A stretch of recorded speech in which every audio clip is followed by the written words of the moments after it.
Friends, welcome back to foods of fitness. આજે આપણે બનાવીશું વરસાદમાં ખાવાની મજા આવે એવા પીઠલા ભાખરી. તો સ્પેશિયલ ઠેચા ચટણી સાથે ગરમ ગરમ પીઠલા એટલે કે બેસનનું શાક તૈયાર કરીશું, જે બહુ ટેસ્ટી એવું લાગે છે. બનાવવામાં સમય પણ ખૂબ જ ઓછો લાગે છે. સાથે ટિપ્સ અને ટ્રિક્સ સાથે જુવારની ભાખરી બનાવીશું, જે એકદમ સરસ ફૂલેલી અને પરફેક્ટ એવી બનશે.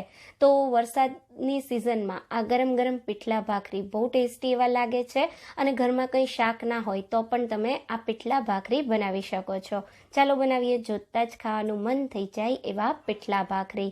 રેસિપી ગમે તો વિડીયોને લાઇક અને શેર કરવાનું બિલકુલ ના ભૂલતા. તો હવે સૌથી પહેલાં પીઠલા ભાખરી સાથે ખાવા માટે અને પીઠલામાં ઉમેરવા માટે આપણે ઠેચા ચટણી બનાવીશું. ઠેચા ચટણી બનાવવા મેં આ રીતના પાતળા સુરતી મરચાં લીધા છે. 5 નંગ જેટલા મેં મરચાં લીધા છે. આ મરચાંની ફ્લેવર અને ટેસ્ટ બહુ સારો હોય છે, તો જો તમને આ મરચાં મળે તો આ જ વાપરજો. સાથે આપણે 15 નંગ જેટલી ઝીણી નાની કળી છે, એટલે મેં 15 નંગ જેટલી લસણની કળી લીધી છે, અને 1/4 ટીસ્પૂન જેટલું મીઠું લઈ લેશું, અને આને આપણે સારી રીતે વાટી લેશું. તો મિક્સરમાં પણ તમે આ ચટણી બનાવી શકો, પણ આ રીતે ખાણી દસ્તામાં વાટેલી ચટણીની ફ્લેવર અને સ્વાદ ખૂબ જ સરસ લાગે છે. તો જો સમય હોય તો તમે આ રીતે જ આ ચટણીને તૈયાર કરજો. હવે તમે જોઈ શકો છો, અહીંયા મેં ચટણીને સારી રીતે આ વાટી લીધી છે. એકદમ ફાઇન નહીં, પણ આવી અધકચરી ચટણીને વાટવાની છે. ચટણી તૈયાર થઈ ગઈ છે. તો હવે પીઠલા માટે બેટર બનાવીશું. બેટર બનાવવા આપણે એક મિક્સિંગ બોલમાં 1 કપ ચણાનો લોટ લેશું, અડધી ચમચી જેટલો એમાં હળદર પાવડર અને 1 ટીસ્પૂન જેટલું અથવા સ્વાદ પ્રમાણે મીઠું ઉમેરી દઈશું. સાથે આપણે જે ચટણી તૈયાર કરી એમાંથી 1 નાની ચમચી જેટલી ચટણી ઉમેરીશું. આ ચટણી બહુ જ તીખી હોય છે અને બાળકો ખાવાના છે, એટલે મેં થોડી ઓછી ઉમેરી છે. પણ જો તમને તીખું ભાવતું હોય તો તમે ચટણી વધારે પણ વાપરી શકો છો. હવે મેં અહીંયા 1 કપ જેટલું પાણી લીધું, એમાંથી આપણે પાણી ઉમેરી આ રીતે કોઈ લમ્સ ના રહે એવું મિક્સ કરી દઈશું.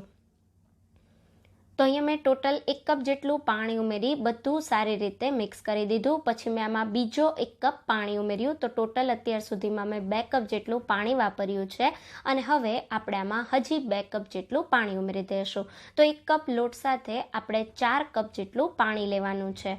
રૂમ ટેમ્પરેચરવાળું જ આપણે અહીંયા પાણી લીધું છે. પાણીને ઉમેરી સારી રીતે મિક્સ કરી દઈશું. પીઠલા માટે તમારે આ રીતનું એકદમ પાતળું એવું બેટર જોઈશે.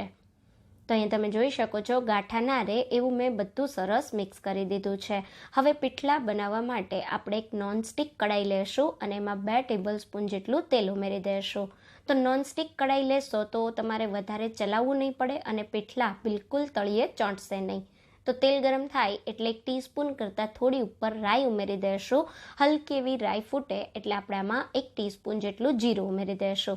ગેસની ફ્લેમને મીડિયમ સાઈડ કરી 10 થી 12 નંગ જેટલા મીઠા લીમડાના પાન, 1/4 ટીસ્પૂન જેટલી હિંગ અને 1 મોટી સાઇઝની ઝીણી ચોપ કરેલી ડુંગળી ઉમેરી દઈશું.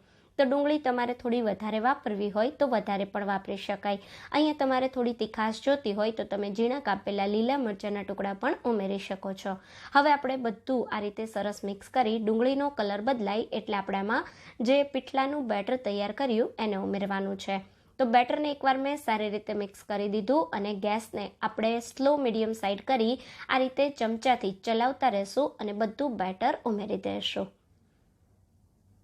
તો આ પીઠલાને બનતા 5 થી 7 મિનિટ જેટલો જ સમય લાગે છે, એટલે તમારે જ્યારે આ પીઠલા ભાખરી સર્વ કરવા હોય ત્યારે જ તમારે આ પીઠલાને તૈયાર કરવાના. એની થોડી વાર પહેલાં જ તૈયાર કરવાના, કેમ કે આ રેસીપી ગરમ ગરમ ખૂબ જ મજા આવે.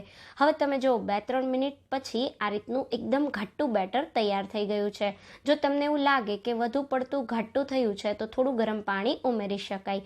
તો આવું બધું સરસ મિક્સ થયા પછી આને ઢાંકી એકદમ સ્લો ગેસની ફ્લેમ પર 5 મિનિટ થવા દેશું.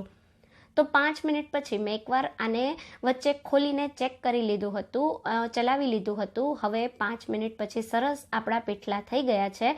તો 1/4 કપ જેટલા લીલા ધાણા ઉમેરી સારી રીતે મિક્સ કરી દઈશું. અને અહીંયા તમે જોઈ શકો છો, એકદમ સિમ્પલ મસાલા સાથે ટેસ્ટી એવું આપણું પીઠલા કે બેસનનું શાક તૈયાર થઈ ગયું છે. આ ગરમ ગરમ શાક જુવારની ભાખરી સાથે બહુ જ ટેસ્ટી લાગે છે. તો આને ઢાંકી થોડી વાર માટે સાઈડ પર રાખી દઈશું, અને હવે આની સાથે ખાવા માટેની આપણે ભાખરી બનાવીશું. અહીંયા આપણે આની સાથે જુવારની ભાખરી બનાવવાની છે. મેં 2 કપ જેટલો જુવારનો લોટ લીધો છે. આ તમને કોઈ પણ ઘંટી કે પછી કરિયાણાની દુકાને એકદમ ઇઝીલી મળી જશે. હવે આપણે એમાં સ્વાદ પ્રમાણે મીઠું, તો એ અડધી ટીસ્પૂન જેટલું મેં મીઠું ઉમેર્યું છે. 2 કપ લોટથી તમે 12 નંગ જેટલી ભાખરી તૈયાર કરી શકો છો. લોટ બાંધવા માટે તમારે હલકું ગરમ પાણી વાપરવાનું છે. જુવારના લોટમાં થોડું ચીકાશનું પ્રમાણ ઘઉંના લોટ કરતાં ઓછું હોય, એટલે ગરમ પાણીથી લોટ બાંધો તો લોટ એકદમ સારી રીતે બંધાઈને તૈયાર થઈ જશે. અને ગરમ પાણીથી લોટ બાંધ્યો હશે તો ભાખરી વણતા સમયે ક્રેક્સ પણ વધુ પડતા નહીં પડે. તો આ રીતે થોડું થોડું કરી પાણી ઉમેરતા જઈ રોટલી જેવો સોફ્ટ લોટ બાંધીને તૈયાર કરીશું. તો ભાખરી માટે જનરલી આપણે કઠણ લોટ બાંધતા હોઈએ છીએ, પણ આ જુવારની ભાખરી માટે આપણે થોડો સોફ્ટ એટલે કે રોટલી જેવો લોટ બાંધવાનો છે. લોટ બંધાઈ ગયો છે. આ લોટ તમે બહુ વહેલો ના બાંધતા, નહીં તો લોટ થોડો ઢીલો થઈ જશે. એટલે તમારે ભાખરી બનાવવી હોય ત્યારે જ લોટ બાંધીને તૈયાર કરવાનો. હવે આ રીતે આપણે રોટલીના લુવા કરતાં થોડું મોટું લુવું લઈ લેશું અને પાટલી પર આ રીતે કોરો જુવારનો લોટ ડસ્ટ કરી દેશું. લુવાને એકદમ સ્મૂધ એવું બનાવવાનું અને પછી આ રીતે આપણે લુવાને થોડું ફેલાવી દેશું અને એકદમ હલકા હાથે ભાખરીને વણી લેશું. તો મેં જેમ તમને પહેલાં કહ્યું એમ જુવારના લોટમાં થોડું ચીકાશનું પ્રમાણ ઘઉંના લોટ કરતાં ઓછું હોય, એટલે સાઈડ પર આ રીતની ક્રેક્સ પડશે. જો તમારે એકદમ સ્મૂધ એજીસ જોતી હોય તો તમે કોઈ કટરથી કે કોઈ ડબ્બાના ઢાંકણાથી એક સરખા શેપ કરી શકો છો. તો તમે જોઈ શકો છો અહીંયા મેં આ ભાખરીને આ રીતની વણી લીધી છે. હવે આ જે પીઠલા ભાખરી છે એ રોટલાની જેમ થાપીને પણ બનાવવામાં આવતી હોય છે. તો જો તમારે એ રીતે બનાવવી હોય તો તમે એમ પણ બનાવી શકો છો. થોડો કોરો લોટ આ રીતે લુવા સાથે લેતા જવાનો અને હાથથી આપણે જેમ રોટલાને ટીપી ટીપીને આ રીતે થાબડીને બનાવતા હોઈએ એ રીતે ભાખરી તમે બનાવી શકો છો. તો તમને જે પણ રીત સહેલી લાગે એ રીતે તમે આ ભાખરીને તૈયાર કરી લેજો. મેં તમને અહીંયા બંને રીત બતાવી દીધી છે.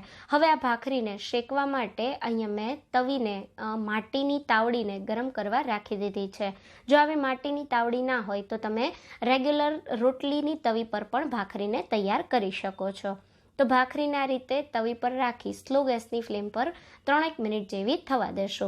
2-3 મિનિટ થાય, હલકી એક બાજુથી ડિઝાઇન પડે પછી આપણી ભાખરીમાં સાઈડ ચેન્જ કરીએ ત્યારે ક્રેક્સ ના પડે એના માટે ઉપરની સાઈડ થોડું પાણી લગાવી દેશો અને પછી સાઈડને ચેન્જ કરી દેશો. સ્લો ગેસની ફ્લેમ પર કૂક થયેલી ભાખરી બહુ જ ટેસ્ટી લાગે, એટલે ગેસની ફ્લેમ સ્લો સાઈડ જ રાખવાની. હવે આવી સાઈડ ચેન્જ કર્યા પછી બીજી બાજુ થોડી ડિઝાઇન પડે એટલે ભાખરીને આપણે જેમ ફુલકા રોટલી બનાવતા હોઈએ એ રીતે ડાયરેક્ટ તવી પર શેકી લેવાની. તો તમે જોઈ શકો છો એકદમ પરફેક્ટ એવી આપણી ભાખરી ફૂલીને તૈયાર થઈ ગઈ છે અને બહુ જ સરસ આ ભાખરી બની ગઈ છે. તો આ રીતે બંને બાજુ સરસ ડિઝાઇન પડે એટલે ભાખરીને આપણે પ્લેટમાં કાઢી લેશું. તો જો આ રીતે ભાખરી બનાવશો તો બિલકુલ ક્રેક્સ નહીં આવે અને તમારી એક એક ભાખરી આ જ રીતે ફૂલીને દડા જેવી થશે. જ્યારે ભાખરી સરસ બની જાય ત્યારે ગરમ ગરમ ભાખરી પર આ રીતે થોડું તમારે ઘી લગાવી દેવાનું. તો અહીંયા તમે જોઈ શકો છો બેસનનું શાક કે આપણા પીઠલા સાથે ખાવાની મજા આવે એવી ગરમ ગરમ જુવારની ભાખરી તૈયાર થઈ ગઈ છે. તો આપણે આ પીઠલાને ભાખરી સાથે સર્વ કરી દઈશું. સાથે મેં ઠેચા, ચટણી, તીખા મરચાં અને ડુંગળી સાથે આ ડીશને સર્વ કરેલી છે. તો તમે જોઈ શકો છો જોતાં જ ખાવાનું મન થઈ જાય એવા આપણા આ મહારાષ્ટ્રીયન પીઠલા ભાખરી તૈયાર છે. વરસાદની સિઝનમાં કે ઠંડીમાં આ બહુ ટેસ્ટી લાગે છે. ઘરમાં કંઈ શાક ના હોય તો પણ એકવાર આ પીઠલા ભાખરીને જરૂર બનાવીને ટ્રાય કરજો. રેસિપી ગમી હોય તો વિડીયોને લાઇક અને શેર કરવાનું બિલકુલ ના ભૂલતા. ફરી મળીશું એક આવી નવી જ રેસિપી સાથે. ત્યાં સુધી થેન્ક્સ ફોર વોચિંગ.